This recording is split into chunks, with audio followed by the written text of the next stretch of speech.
2026ஆம் ஆண்டில் நடைபெறவிருக்கிற சனாதனத்திற்கும் சமத்துவத்திற்கும் இடையிலான ஒரு யுத்தம் தான் வருகிற ஏப்ரல் மே மாதம் நாம் சந்திக்க போகிற யுத்தம். இது வழக்கமான தேர்தல் இல்லை, சராசரியான தேர்தல் இல்லை. தமிழ்நாட்டை ஆக்கிரமிக்க துடிக்கிற சனாதன சக்திகள் ஒருபுறம். அப்படி விட்டுவிட மாட்டோம். நாங்கள் பெரியாரின் பிள்ளைகள், அண்ணாவின் தம்பிகள், அம்பேத்கரின் அரசியல் வாரிசுகள்.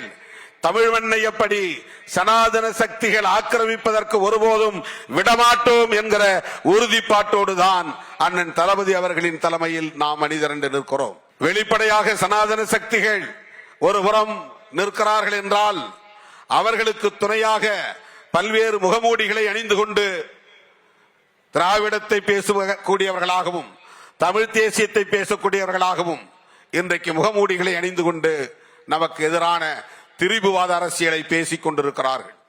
இவர்கள் அத்தனை பேரையும் ஒரே நேரத்தில் ஒரே களத்தில் எதிர்கொள்ள வேண்டிய பொறுப்பு நம் முன்னால் இருக்கிறது. அவர்களை வீழ்த்துவதற்கான வலிமை அண்ணன் தளபதி அவர்களின் தலைமையில் அடங்கி இருக்கிறது.